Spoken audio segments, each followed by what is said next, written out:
इमरान साहब, आपने कहा कि कश्मीर अहम मसला है, लेकिन हम मानते हैं कि आतंकवाद अहम मसला है। हम मानते हैं कि पाकिस्तान अधिकृत कश्मीर में वो तमाम लश्कर तैयबा के आतंकवादी ठिकाने जिनको अब तक नेस्तनाबूद नहीं किया गया है, वो सबसे बड़ी दिक्कत है।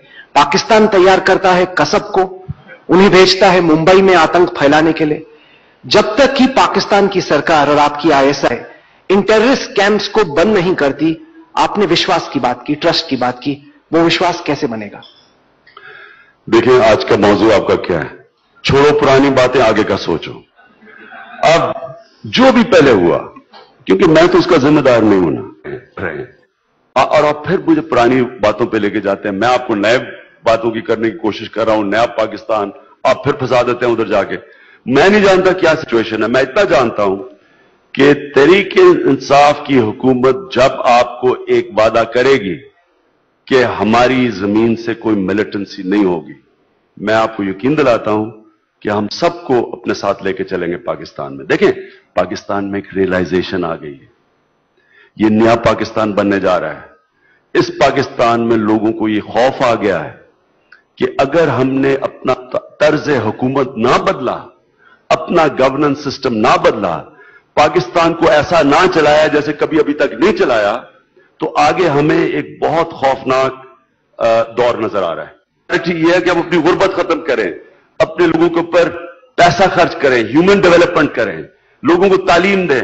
वो हम नहीं दे सकते अगर हमने सारा पैसा हथियारों पे खर्च करना है और ये आर्म्स रेस पे खर्च करना है। नहीं दे सकते अगर हमने सारा पैसा हथियारों पे खर्च करना है और ये आर्म्स रेस पे खर्च करना है। तो अगर हमने सारा पैसा हथियारों पे खर्च करना है और ये आर्म्स रेस पे खर्च करना है, कि बिल्कुल हमारी वो रिलेशनशिप हो जो कनाडा और यूनाइटेड स्टेट्स की है। इंशाल्लाह बॉर्डर्स भी खुल जाएं, वीजे भी आपके आ जाएं, ट्रेड शुरू हो। इतनी तेज ट्रेड के बेनिफिट्स दोनों मुल्क के लिए इतने ज्यादा हैं कि इसलिए दोनों मुल्क के लोगों को नई सोच लानी पड़ेगी। मेरे ख्याल में अवाम तो उस तरफ आ गई है। हुकूमतों के अंदर इस वक्त अभी बड़ा फैसला करने की जान नहीं है।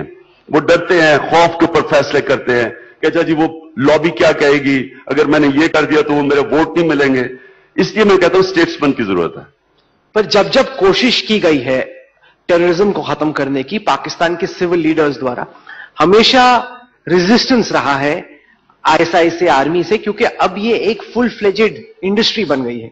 उनका फायदा होता है, उनको पैसा मिलता है से आर्मी से, क्योंकि अब ये एक फुल फ्लेजेड इंडस्ट्री बन गई है। उनका फायदा होता है, उनको पैसा मिलता है। और जब आर्मी से, क्योंकि अब ये एक फुल फ्लेजेड इंडस्ट्री बन गई है, उनका फायदा होता है, उनको पैसा मिलता है। और क्योंकि मैं तो उसका जिम्मेदार नहीं हूं ना। जब जब सिविल लीडरशिप ने पाकिस्तान में कोशिश की है इन फैक्ट्रीज को रोकने की, बंद करने की, वो कभी भी कामयाब नहीं हुई है, सक्सेसफुल नहीं हुई है। तो आपको क्यों यह लगता है कि आप वो चीजें कर पाएंगे जो अब तक पाकिस्तान के तमाम प्रधानमंत्री, वजीर आजम कोशिश कर चुके हैं लेकिन नहीं कर पाए? देखिए, हमारी बड़ी बदकिस्मती है कि एक हमारे लीडर थे कायदे आजम, जिनको सारी कौम लीडर क्यों मानती थी? क्योंकि कायदे आजम अपनी जात के लिए पॉलिटिक्स नहीं कर रहे थे, वो एक बड़ी कॉज के लिए कर रहे थे। हम इसलिए उनकी इज्जत करते हैं। उसके बाद जो दूसरा कोई लीडर जिसको हम कह सकते हैं वो जुल्फिकार अली भुट्टो था। उसके बाद हम कोई किसी को लीडर नहीं समझते, क्योंकि उन्होंने अपनी जात को आगे रखा अपने मुल्क से। तुर्की की जो मिसाल है, ये आप सब याद रखें कि तुर्की की फौज ने वही किया जो पाकिस्तान की फौज ने पाकिस्तान से किया। तुर्की की जो मिसाल है, ये आप सब याद रखें कि तुर्की की फौज ने वही किया जो पाकिस्तान की फौज ने पाकिस्तान से किया। लेकिन ऐसा लीडर आया जो स्टेट्समैन था, उसने उसी फौज को अपने काम पे लगा दिया जो है कि बॉर्डर्स को डिफेंड करना। और वही लीडर मॉरल अथॉरिटी की वजह से आज आप देख लें कि वो कहां से कहां तुर्की को ले गया और उसके विजन है। क्योंकि सबसे बड़ी बात यह है कि उसके पास मॉरल अथॉरिटी इसलिए है कि लोगों को, सब अवाम को पता है कि ये अपने लिए नहीं पावर में आया, ये मुल्क बेहतरी में आया है। और आज तुर्की की जो ग्रोथ रेट है वो चाइना के बाद सेकंड हाईएस्ट है। तो स्वीप कर रही है इलेक्शन। अगर कोई आप में से, मैं तो बैट नहीं करता, लेकिन आप में से कोई बैटिंग है तो लगा दें पैसा अभी भी। तहरीक-ए-इंसाफ इंशाल्लाह क्लियर मेजॉरिटी लेगी, और अगर हमें क्लियर मेजॉरिटी ना मिली, हम ऑपोजिशन में बैठेंगे। हम किसी कोलिशन, करप्ट कोलिशन पार्टनर से कॉम्प्रोमाइज नहीं करेंगे। और उसके बाद ہم نے صرف ابھی سے فیصلہ کیا ہوا ہے صرف 17 وزیر بنائیں گے، کیونکہ اب تک تو 60-80 تو وزیر ہیں، اور وہ وزیر اس لیے نہیں بنتے کمپٹنس پہ، وہ اس لیے بنتے ہیں کہ وہ بلیک میل کرتے ہیں، فارورڈ بلاک بنا لیتے ہیں، اچھا جی میں نہیں تو ادھر چلا جاؤں گا۔ ہم نے اگر ہم بلیک میل کسی نے کیا، ہم اس سے بہتر ہے کہ اپوزیشن میں بیٹھیں گے، پاور میں آئیں گے کلیئر میجورٹی سے، 17 وزیر رکھیں گے میرٹ کے اوپر۔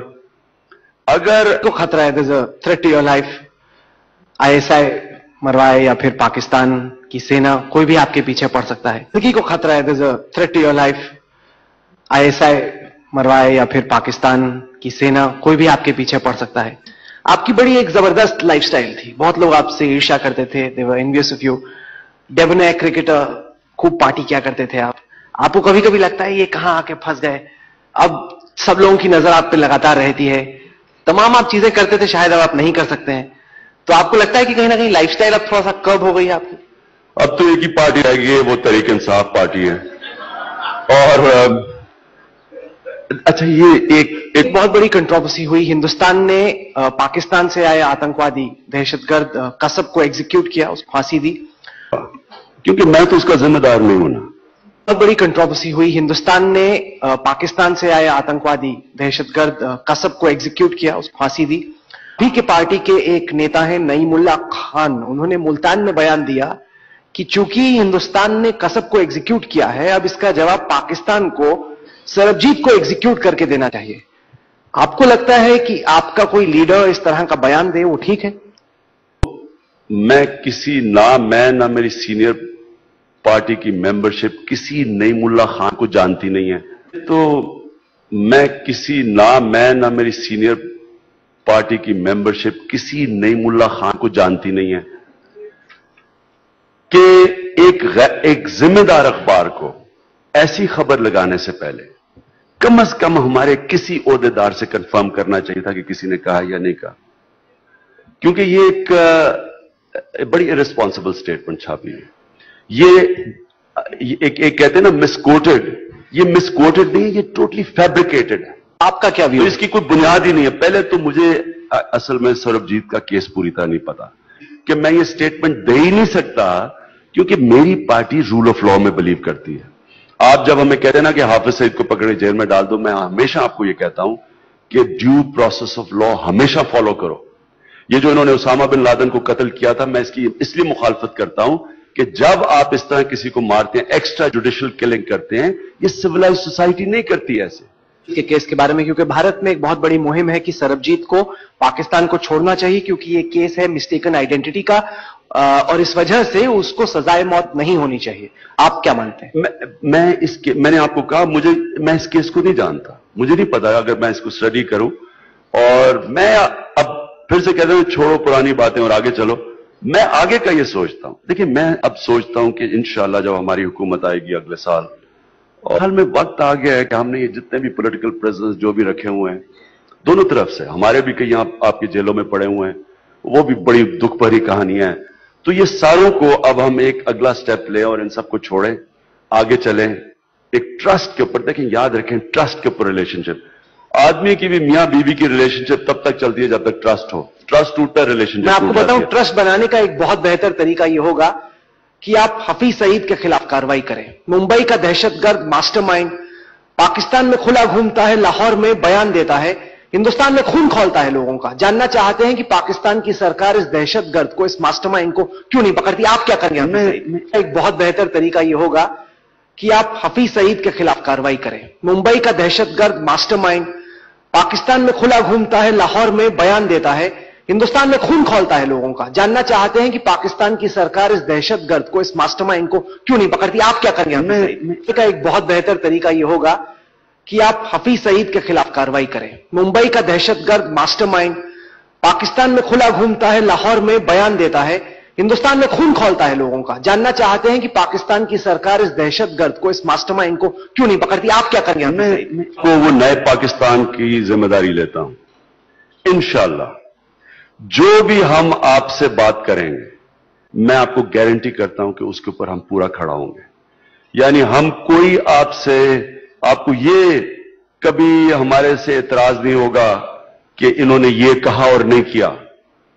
इंशाल्लाह जब हम आपको कहेंगे कि पाकिस्तान की जमीन से किसी किस्म की दहशतगर्दी नहीं होगी, वो फिर नहीं होगी। मेरी बात सुनिए, फिर ये आप कहेंगे, अगर आपके कहने के ऊपर हाफिज सईद को पकड़ लिया और उसको जेल में डाल दिया, मैं आपको यकीन दिला रहा हूं कि आप एक फ्रैंकनस्टाइन क्रिएट करेंगे और ज्यादा लोग वो मार्टर बन जाएंगे। तो फ्रैंकनस्टाइन है। मेरी बात सुनिए, देखिए, आपको कहना यह चाहिए कि पाकिस्तानी गवर्नमेंट को हम सारे सबूत देंगे, जो भी हमारे पास सबूत हैं, और जो नया पाकिस्तान बनेगा आप कहेंगे हम वहां जाके केस लड़ेंगे सबूत देके अदालत में, और हम कन्विक्ट करवाएंगे उसको। देखिए, अगर आप ये करते हैं तो मैं फिर से आपको कह रहा हूं कि सद्दाम हुसैन के और उसके उसामा बिन लादेन के केस में फर्क यह था कि सद्दाम हुसैन को एक ड्यू प्रोसेस ऑफ लॉ के जरिए सजा दी गई।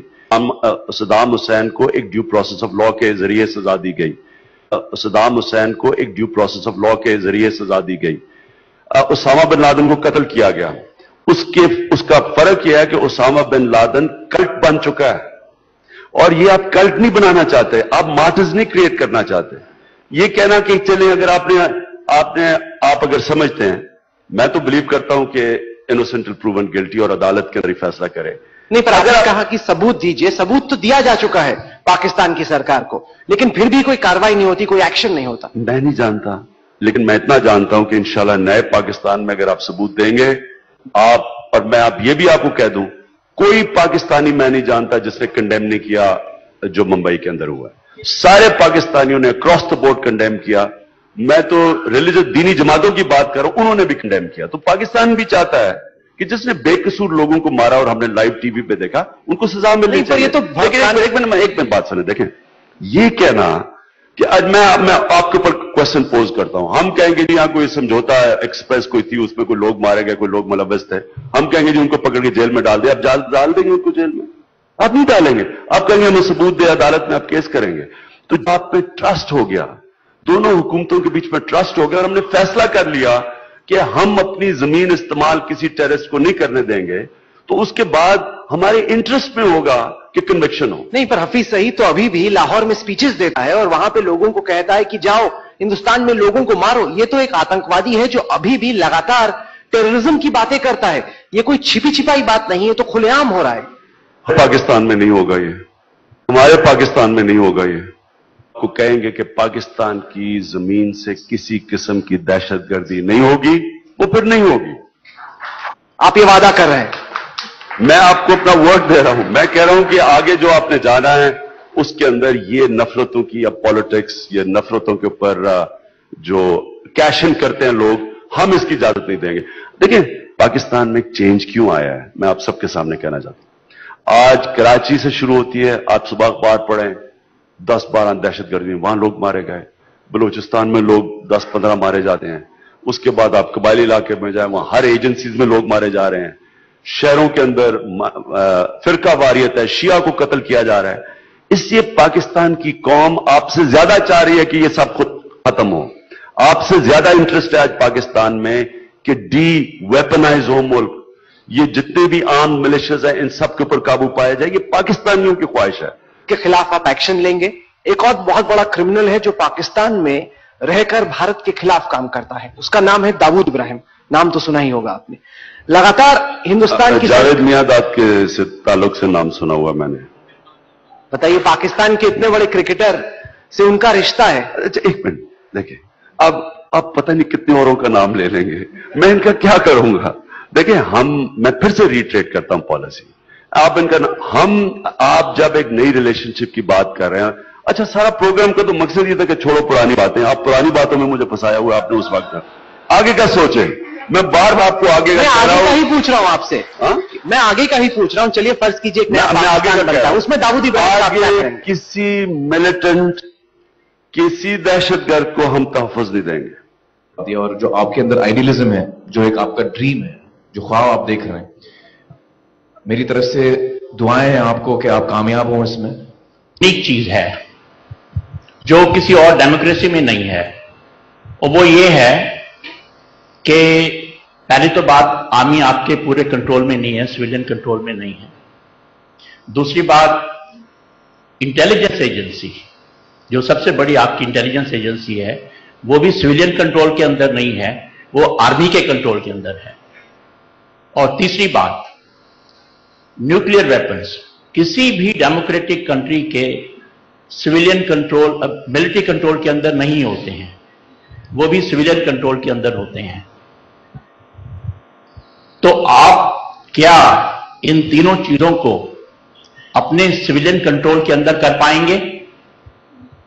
ये मेरा सवाल है। और अगर आप नहीं कर पाए तो ये जो ट्रस्ट की आपने बात कही, वो ट्रस्ट खत्म नहीं होगा, क्योंकि ट्रस्ट कभी पैदा नहीं होगा, क्योंकि इस वक्त पाकिस्तानी अवाम के साथ में हमारा कोई ज्यादा भेदभाव नहीं है।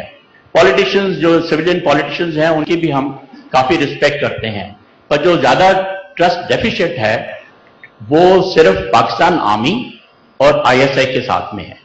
तो अगर आप इन तीनों चीजों के ऊपर काबू कर पाएंगे तो एक बहुत अच्छा आप मिसाल कर पाएंगे। नहीं दिया। और मैं फौज का, मैं कंप्लीट कर दूं। देखिए, फौज का न्यूक्लियर वेपन्स एंड आईएसआई, जी मैं ये क्लियर कर दूं। देखिए, आज सारे पाकिस्तान के अंदर रियलाइजेशन है टुवर्ड्स इकोनॉमिक बैंक्रप्सी, और हमारा जो सबसे खौफनाक चीज वो ये है कि 50% पाकिस्तान की आबादी 25 साल की उम्र से कम है। अगर हमने ना इनके ऊपर पैसा खर्च किया, ना इनको तालीम दी, तो हमें कोई एटम बॉम्ब की जरूरत नहीं, यही बर्बाद कर देगी। ये रियलाइजेशन अक्रॉस द बोर्ड है। और फौज वो इदारा है तो वो पाकिस्तान का ही, वो भी रियलाइज कर रहे हैं कि पाकिस्तान को चेंज चाहिए। याद रखें, जिस तरह की मिस गवर्नेंस और करप्शन आज पाकिस्तान में है, फौज अब तक आ चुकी होती, माजी के अंदर फौज अब तक इंटरफेयर कर चुकी होती, लेकिन फौज ने नहीं किया, क्योंकि पाकिस्तान में कंसेंसस आ गया है कि मिलिट्री पाकिस्तान के मसले नहीं हल कर सकती। आप क्या करेंगे? न्यूक्लियर वेपन, जब भी आपके पास एक तकड़ी सॉवरन गवर्नमेंट आएगी, ये हो ही नहीं सकता कि वो कहेगा अच्छा जी हम आपने सबलेट कर दी अपनी जिम्मेदारी किसी के ऊपर। न्यूक्लियर वेपन सब एक सिविलियन डेमोक्रेटिक गवर्नमेंट के नीचे आनी चाहिए, आईएसआई को उसके नीचे आना चाहिए, फौज को उसके नीचे आना चाहिए। कहना आसान है, आईएसआई तो ऐसी टेढ़ी खीर है, सरकार गिरा देती है, कहना बड़ा आसान है। आपका ख्याल है टेढ़ी चीज है, हम इंशाल्लाह उसको कंट्रोल कर लेंगे। ऐसी टेढ़ी खीर है, सरकार गिरा देती है, कहना बड़ा आसान है। आपका ख्याल है टेढ़ी चीज है, हम इंशाल्लाह उसको कंट्रोल कर लेंगे। ऐसी टेढ़ी खीर है, सरकार गिरा देती है, कहना बड़ा आसान है। आपका ख्याल है टेढ़ी चीज है, हम इंशाल्लाह उसको कंट्रोल कर लेंगे। Democracy in Pakistan, all I want to know is whether they will have nuclear weapons and their senior most intelligence agency working directly under the civilian leadership or under the army leadership. That is my very specific question. My very specific answer is yes, under a civilian government. Thank you. Let's Thank take you. Mala Sikri wants to ask the question. जिक्र किया north west frontier province का, आपने जिक्र किया वजीरिस्तान का। मेरा सवाल था ज्यादा पाकिस्तान ऑक्यूपाइड कश्मीर का। आज तक में आने के लिए इमरान खान साहब बहुत बहुत शुक्रिया। पाकिस्तान ऑक्यूपाइड कश्मीर का पर लश्कर तैयबा के कैंप्स चलते हैं, जिनको ट्रेनिंग दी जाती है आईएसआई द्वारा, पाकिस्तानी आर्मी द्वारा। मैं जानना चाहता हूं कि उसको लेकर आपका क्या प्लान है? क्या आप मानते हैं कि इस वक्त पीओके में ऐसे कैंप्स हैं जो कि पाकिस्तान चलाता है, और क्या आप वादा करते हैं कि अगर आपकी सरकार बनेगी तो आप उन कैंप्स को तोड़ेंगे? ना मैं गवर्नमेंट में हूं, ना मैं आईएसआई में हूं, ना मैं फौज में हूं, मुझे क्या पता वो क्या कर रहे हैं।